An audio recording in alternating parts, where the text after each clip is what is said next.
Okay, pardon the little bit of mess. I got mail in earlier, and then I put some lotion on my elbows and my legs because I'm wearing shorts, and yeah, it's still chilly out, and I need moisturizer on my skin. So yeah, went to the dentist, and they checked on my teeth. My teeth are great.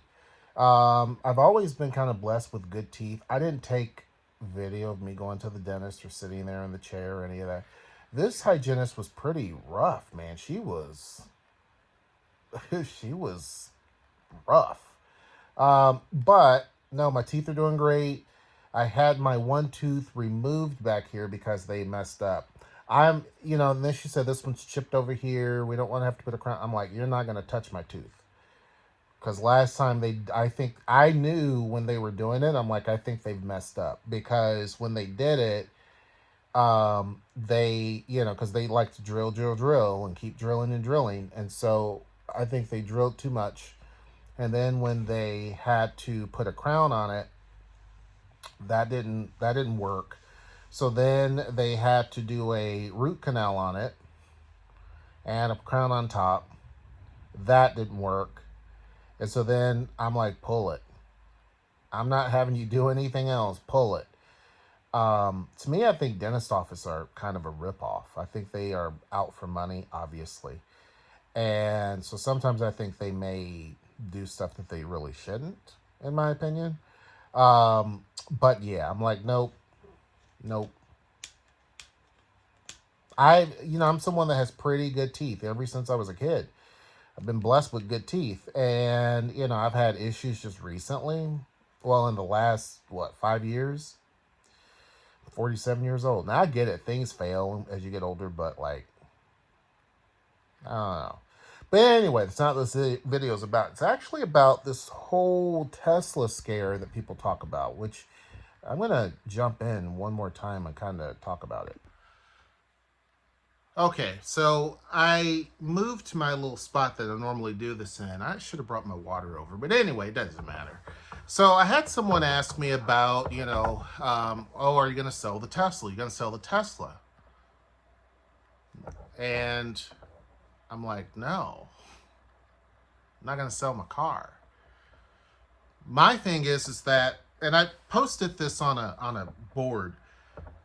As a black man, it takes a lot to rattle me. Now, for some people, this is like, oh my God, I'm a target. I'm a target I've been a target since I was born, January in 1978. So I'm not worried about that type of thing. I'm always have been a target for some reason. I can just walk outside and people are scared. You can show up for a job interview and people don't take you seriously, or you can plan something business wise and people don't take you seriously. They don't think that you have enough intelligence to really tie your shoe. This is nothing new, right? The other part, so no, that doesn't bother me. The other part is no one forced me to buy the car, and no one's going to force me to sell a car. Now, I did everything I was supposed to do. If someone thinks that they can mess with me or my stuff, I'm part of that I'll sue you type gang. That's me. You may not have anything, but I'm going to definitely make sure I sue as much as I possibly can. It's the principle of the thing. So for me, I'm going to sue you. And I'm going to make sure that I come after, and that's just the secondary layer. First layer is the car is going to capture what happens. Where I live, my house, I have plenty of security. I have security that looks out and records everything that goes on, but I also have other pieces of security that likes to spit. So it to me, it doesn't matter if someone tries to be ridiculous over something that has nothing at all to do with them. And when people vote stupidly, or they throw around, I'm going to, a third party. Well,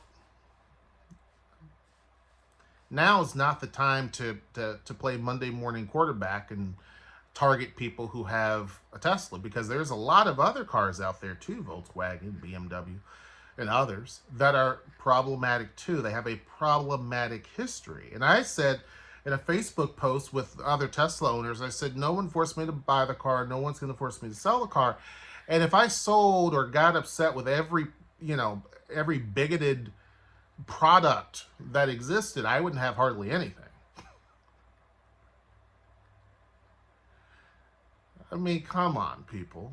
You know how many things out there, even Disney, used to do stuff that was racially insensitive.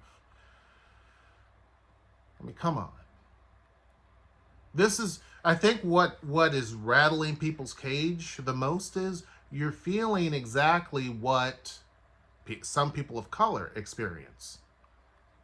And black people catch the most, because we catch it from other people of color too. So it's not, so being a target, that's old hat, right? Now, if you try to threaten me or do something stupid, because people are like in the group, I've seen more people flip me off now, I'm going to sell my car.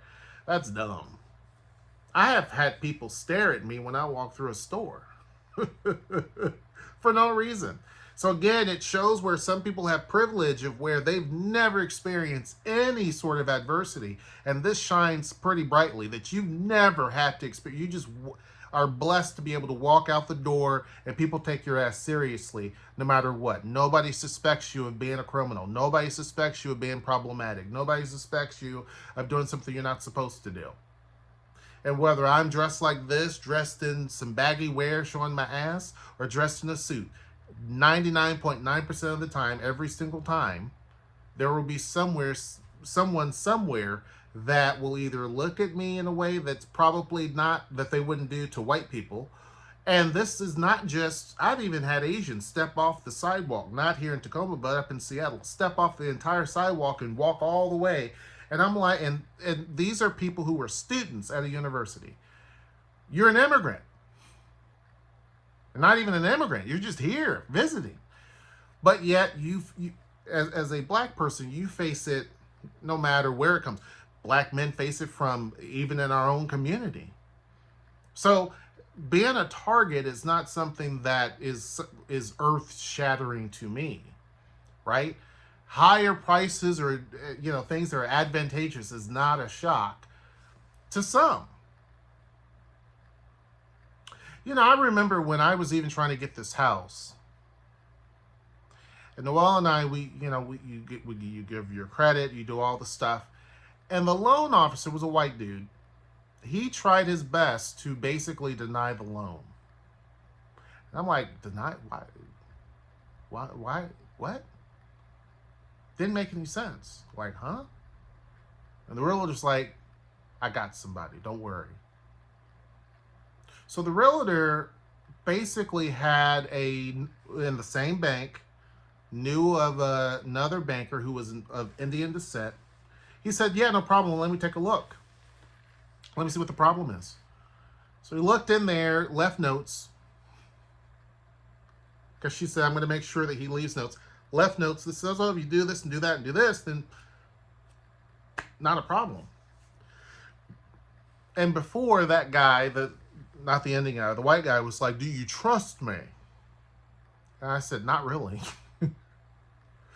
Because there's a historic problem with people like you in positions of power, especially when we're talking about financial power and buying homes, that historically have been either devaluing, when black folks try to get their home sold or appraised, you're devaluing the amount, or you're trying to reject loans. Like, everybody knows that. And then when the other guy showed that he was basically a bigot and that he could easily do it, then he went on ahead and pushed the loan. And then later was asking, is there anything that, I can help? Like, weeks later when they do a follow-up, and it's like, no, you're a bigot. Why would I want you to help us do anything else? Your racism failed because you thought we were just going to be like, oh, okay. No.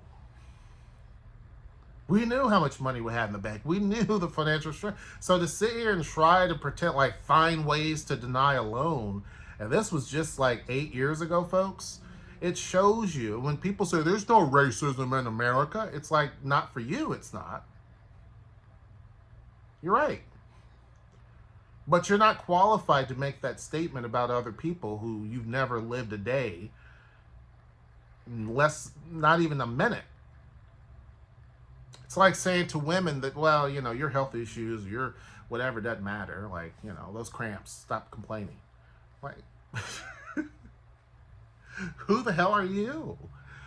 The problem is that people should be treat people with more, as a human versus trying to be this divisive, ignorant, primitive side of humanity.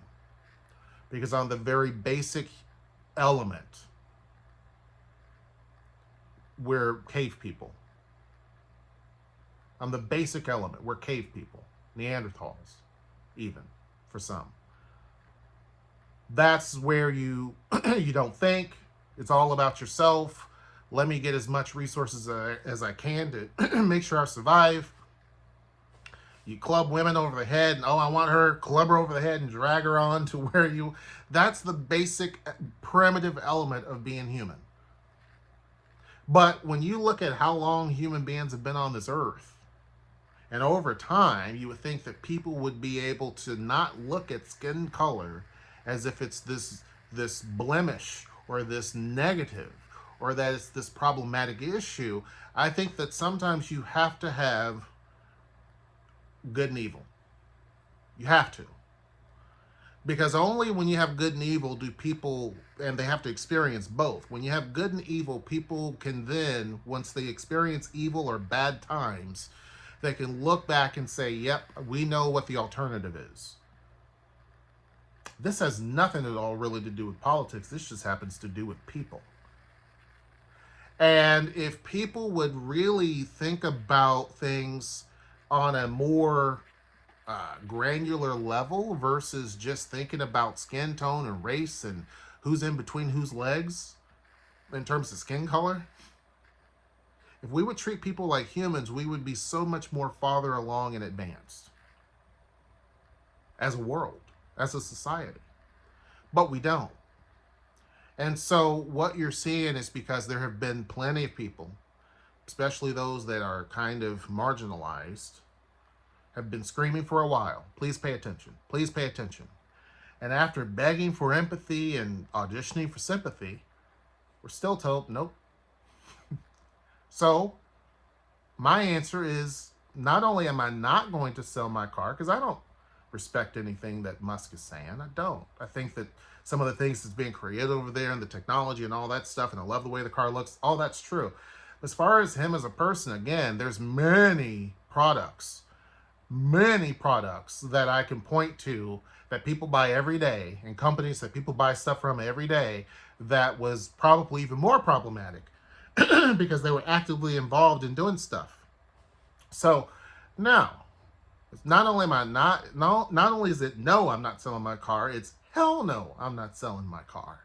Just because people are upset, because people don't do research and don't think, and because people sometimes vote based on bigotry and hatred?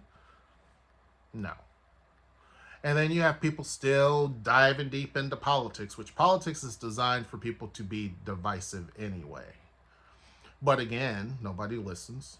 And they stand on their side of, I'm a Republican and we are true Americans. And then you got we're true American. You got this nonsense on both ends. And extremism. And instead of truly thinking about things and thinking about big picture, people think about just that, what's right in front of their eyeball. They can't imagine everything else. They just think about one. And then when everybody gets screwed, which happens, and it's going to happen, they'll blame somebody else. They won't blame themselves for being stupid or not doing research or none of that. They'll blame somebody else. And around and around we go. There are some of us, like myself, who just basically ignore people who are all political. Not my, again, you know how I feel. Not my sport. It's not my thing. Because there's people who are extremely political, typically, unless that's what they do for a living, typically don't have the capability of looking at the other side and saying they have some good points. That makes sense. That's cool. I don't like that, or I don't agree with these things. They can't do that. So if you cannot ever look at one side or the other and say, some of those things that they're doing make sense, or that kind of makes sense, but I don't agree with the other stuff, then there's no point in having a discussion. And I've said this years ago, and people mocked me. No, that's stupid. I'm like, well, study anthropology, people don't change. And when you study people and you understand that people are what they are, and they're very tribalistic. I have people say, only tribes existed in the Africa. And I'm like, you apparently are too stupid to even have a conversation with.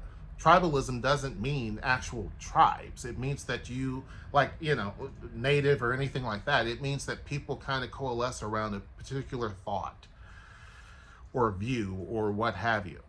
But anyway, that's just my opinion. Make sure that you like, share, subscribe, comment. Until next time, I will see you. Take care.